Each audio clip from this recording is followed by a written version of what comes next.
know that I'm unstoppable.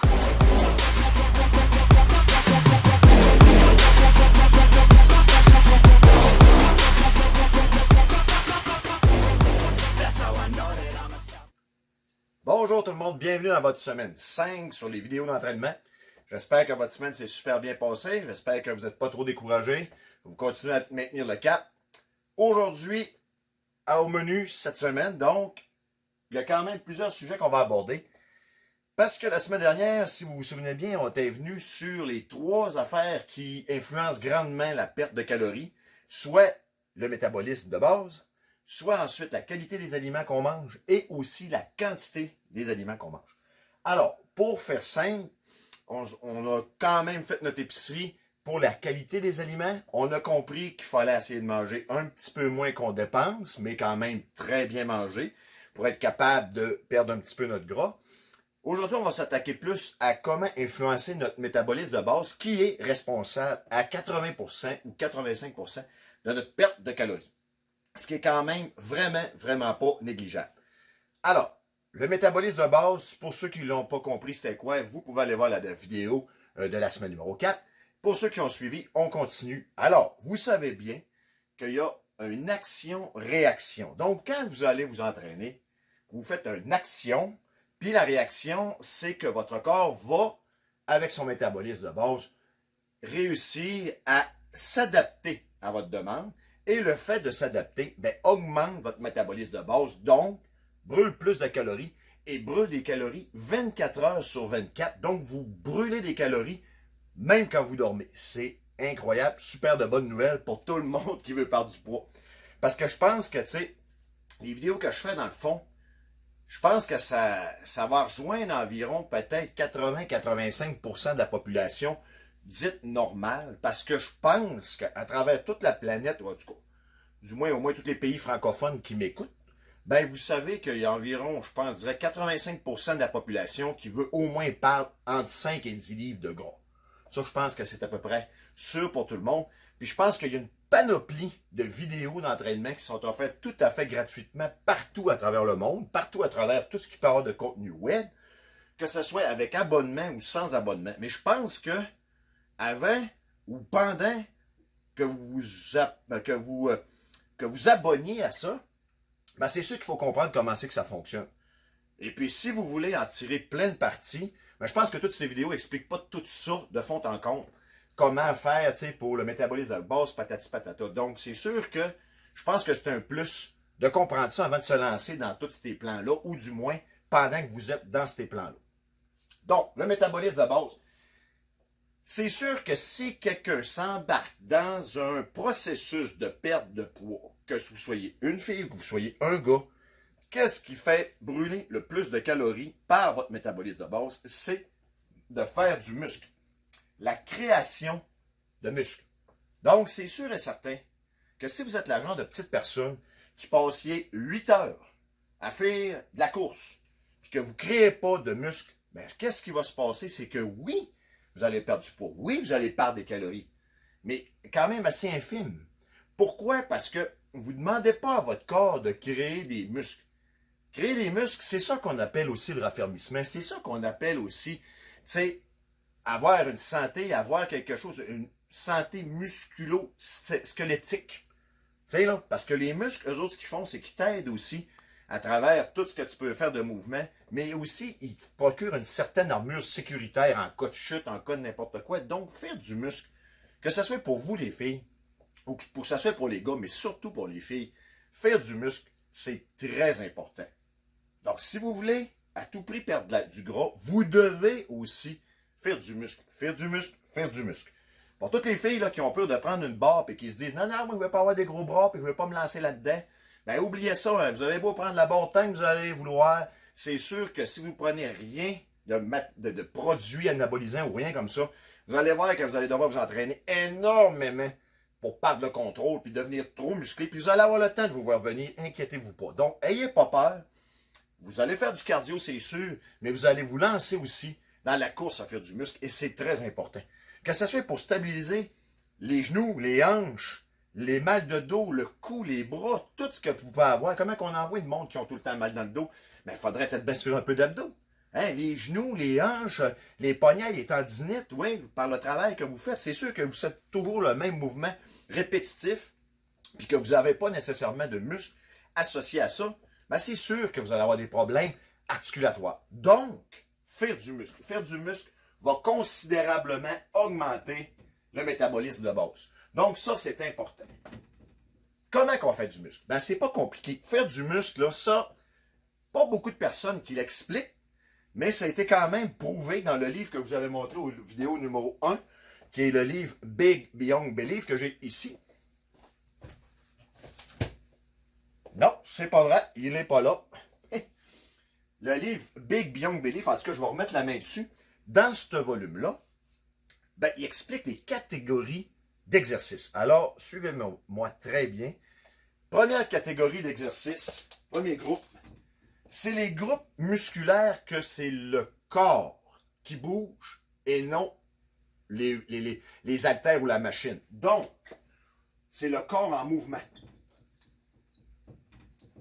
Le corps en mouvement, c'est les meilleurs exercices. Typique, on va parler de squat. Là, je ne vous dis pas à tout le monde d'aller se lancer dans le squat. Mais c'est bien entendu que quand vous allez faire un squat, puis là, ben, vous allez voir exactement une image du squat en ce moment même.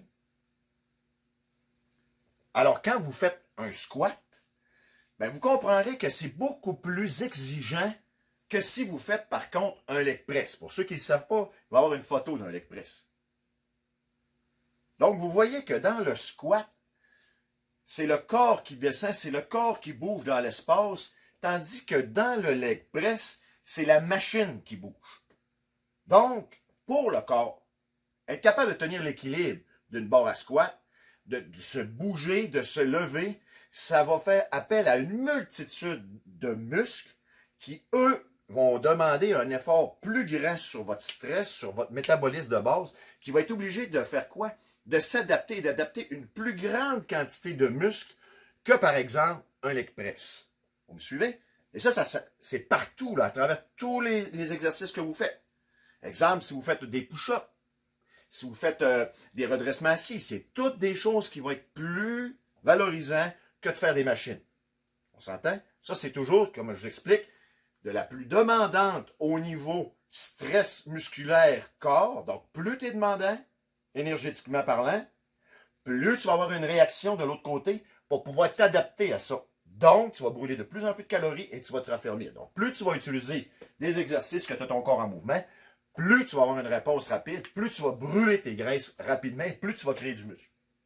Deuxièmement, qu'est-ce qu'il y a de meilleur ensuite? C'est les poids libres. Puis là, quand on parle de poids libre, il y a deux catégories. On parle de dumbbell et on parle de barbell. Quand on parle de ça, c'est pas même compliqué. Quand on parle de poids libre, dumbbell, on parle des petits poids. Donc, si vous avez à faire des exercices, ben, priorisez les petits poids. Donc, exemple, si vous avez à faire des curls comme ça, ben pourquoi pas, au lieu de prendre une grande barre, vous allez prendre une petite barre. Donc, votre corps n'est pas tout à fait en mouvement, mais vous êtes stable, mais vous êtes mieux encore de le faire avec des petits poids, et sinon avec une grande barre. On suit là-dedans? Parce que c'est une logique. Si on prend des petits poids, ben, toute la locomotion de faire tout ça, de se tenir en équilibre, de prendre un petit poids au lieu de prendre une grande barre, c'est plus difficile pour le corps. Plus difficile pour le corps, l'exercice est meilleur. On suit? Ensuite de ça, vous avez des machines, mais des machines avec des poids libres. Les fameuses machines que l'on prend puis qu'on met une plaque après. Vous me suivez? Donc, si vous avez une machine que vous devez mettre des plaques après, cette machine-là va être meilleure que les machines que là, c'est des poids sélectifs. Donc, autrement dit, dans tout un beau gros gym que vous avez, OK, tout le gym que vous avez, ben c'est sûr que si vous arrivez, puis vous faites toutes les machines, OK? Vous me suivez, là? Vous faites toutes les machines avec des poids sélectifs, c'est-à-dire la petite pine qu'on sort puis qu'on rentre dans le poids. Vous prenez ces petites machines-là, vous faites tout ça au complet. Vous allez sortir de là. Vous allez avoir fait 1 heure d'entraînement. Vous allez être fatigué, vous allez être brûlé. L'autre personne ou vous-même, OK, votre alter ego, a rentré dans le même gym. Il a fait tous les exercices en utilisant le plus possible son corps en mouvement ou des poids libres. Après 1 heure, il va avoir considérablement augmenté son stress sur lui-même. Donc, lui, il va avoir la personne qui va avoir utilisé le plus de poids libres et le plus de mouvement de son corps dans l'espace.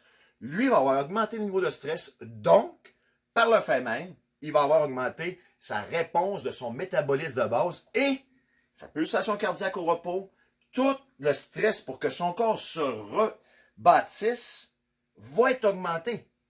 Donc, il va aller plus vite dans sa perte de poids, plus vite dans son rétablissement, plus vite dans son raffermissement, plus vite dans la création de muscles que quelqu'un qui utilise des machines à poids sélectifs. Donc, ça, c'était le premier élément. Bon, maintenant,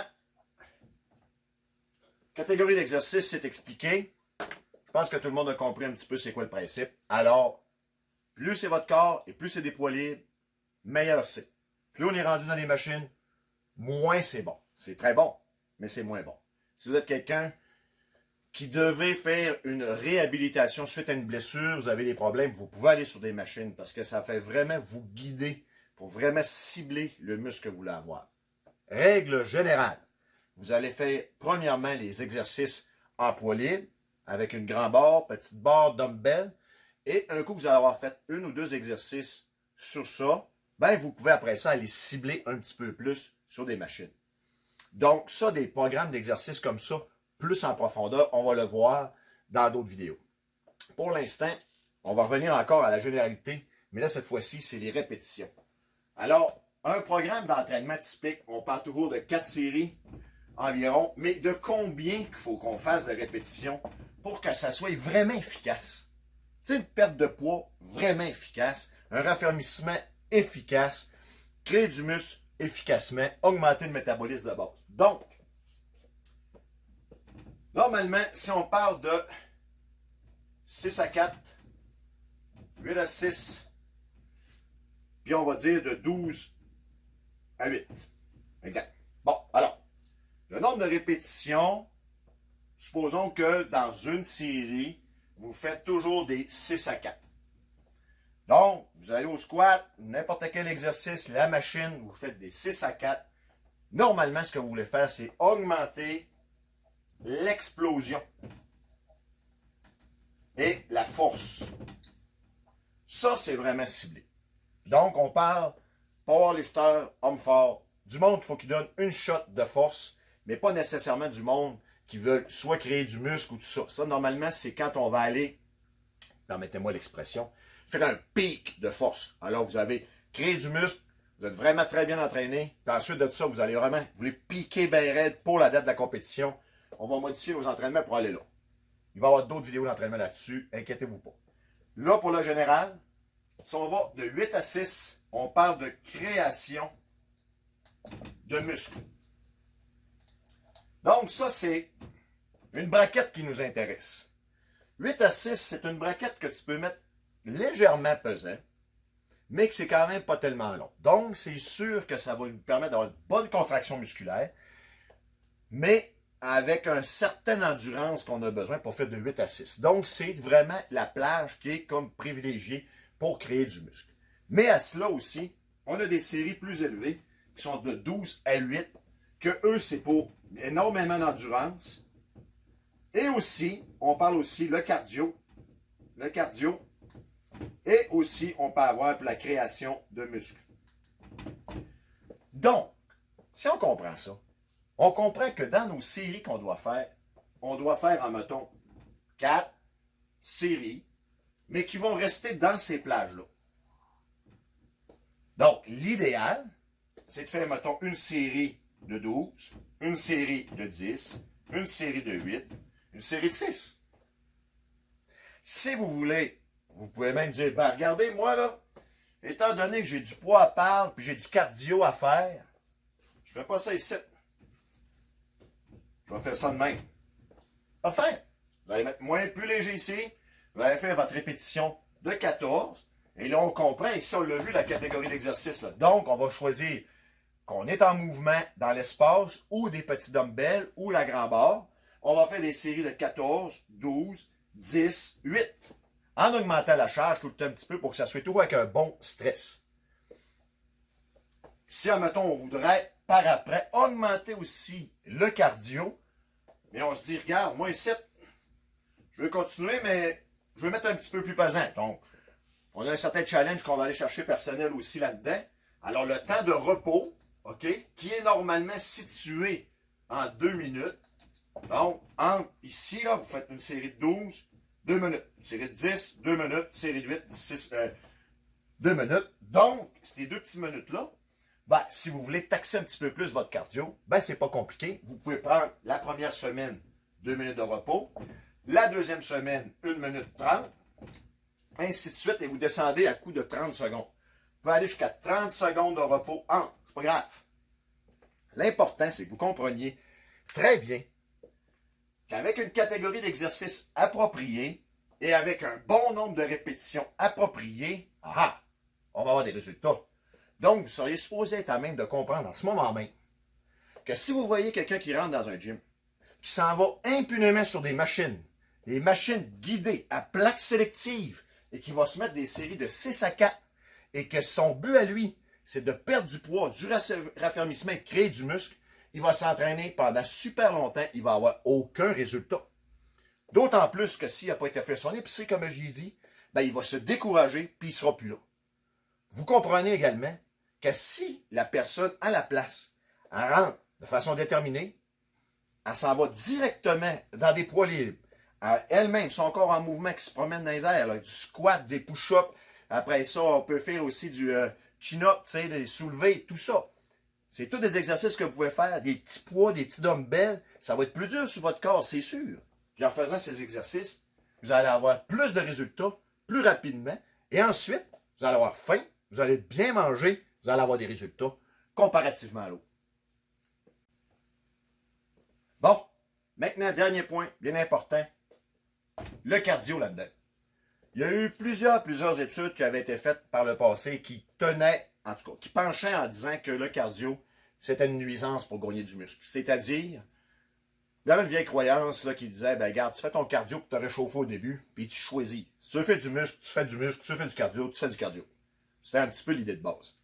Des études récentes, par exemple, ont prouvé que quelqu'un qui va faire plus de cardio augmente sa capacité, puis c'est très brillant, puis je pense que ça va de soi, il augmente sa capacité à ses poumons d'oxygéner le sang, au cœur à pomper le sang, donc d'amener de plus de nutriments possibles au cœur.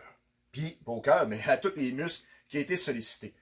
Donc, c'est très important de comprendre que c'est un tout. Hein? Donc, c'est sûr que si vous faites tout pour augmenter votre métabolisme de base, pour créer du muscle, puis en plus, vous avez fait votre épicerie, puis vous mangez bien, ben c'est très important d'avoir un système à l'intérieur cardio-respiratoire que lui va être capable de véhiculer tous ces macronutriments-là, les protéines qu'on a vues, glucides, lipides, pour les enligner au bon endroit. Donc, c'est sûr que plus vous allez faire du cardio, plus aussi vous allez aider votre métabolisme de base à mieux récupérer. Donc, les séances de cardio, c'est pas compliqué. Hein? La meilleure méthode de faire du cardio, c'est du HIIT, ça s'appelle. Ça a été développé il n'y a pas tellement longtemps. C'est du High Intensity Interval Training. Ça veut dire grosso modo, on peut l'écrire, High Intensity Interval Training. Ben grand mot pour dire pas grand chose. Dans le fond, c'est que ça veut dire, c'est que, si on fait un résumé, tu fais un sprint, tu slack, tu fais un sprint, tu slack, tu fais un sprint, tu slack. Donc, ceux et celles qui veulent faire vraiment un cardio qui a vraiment du bon sens, ben vous pouvez faire entre 10 à 15 minutes de HIIT cardio pendant vos entraînements. Donc, c'est pas vraiment compliqué. Vous arrivez avant l'entraînement. Et puis, vous pouvez programmer les tapis aussi. Hein? Donc, ce que vous pouvez faire, c'est que vous pouvez commencer finalement à une vitesse que vous êtes capable de marcher assez rapidement ou de courir tout en parlant. Donc, c'est assez bas. Vous faites un bon petit 2-3 minutes là-dessus pour vous réchauffer. Puis ensuite de ça, vous sélectionnez une vitesse que vous êtes capable de courir pendant environ 1 minute et moins, à vitesse assez élevée, que là, vous devez vous concentrer pour ne pas planter en bas du tapis. Si vous êtes dehors, ben, vous faites un bon sprint que vous essayez de tenir pendant au moins 20 à 30 secondes. Et ensuite de ça, vous faites un retour à la marche rapide. Ensuite, quand vous sentez que les pulsations sont revenues et que vous êtes capable, vous repoussez encore. Vous pouvez faire ça des séries de 3, 4, 5 comme ça. Plus vous allez venir bon, plus vous en augmentez. Et de cette façon, vous allez augmenter votre cardio-respiratoire assez facilement et assez rapidement. Parce qu'il ne faut pas oublier que le cœur aussi, c'est un muscle. Donc, il faut l'entraîner. Donc, en faisant un hit comme ça, ben là, vous poussez votre cœur à fond, vous lui faites faire des séries exactement comme quand on fait un entraînement musculaire ou que là, on fait des séries. C'est la même chose. Un hit cardio, c'est un entraînement pour le cœur et tout le métabolisme de base aussi. Ben, du moins les poumons et tout le cardio-respiratoire. Parce que qu'est-ce que ça fait? Ça force les muscles lisses, comme le cœur et autres, à donner son maximum, on ralentit. On donne notre maximum, on ralentit. Ça peut être au golf, pas au golf, ça peut être à la natation, ça peut être partout dans les exercices que vous voulez faire, que vous aimez. Vous poussez à fond la machine, vous ralentissez. Vous poussez à fond, vous ralentissez. Vous pouvez commencer par 3 intervalles. Vous êtes meilleur, vous poussez à 4, vous poussez à 5, etc. Ensuite de ça, vous allez voir que vous allez grandement augmenter votre capacité cardio-respiratoire. Alors, j'espère que l'émission vous a plu. J'espère que vous avez aimé ça. Si vous avez aimé ça, n'oubliez pas de partager, c'est extrêmement important. Et aussi de s'abonner à la chaîne YouTube de Chic Tattoo pour avoir toute la série de vidéos qui, soit dit en passant, est numérotée. Donc, c'est très facile pour vous d'aller revoir les épisodes avec un petit titre de ça. Les résumés sont en dessous. Alors, c'est très facile. S'il y a des amis qui veulent voir des trucs, s'ils veulent voir un peu ce qui se passe, vous allez parfaire un petit peu votre connaissance au niveau de l'entraînement. C'est très facile à aller chercher. Donc, sur ce, on se revoit la semaine prochaine. Bye bye.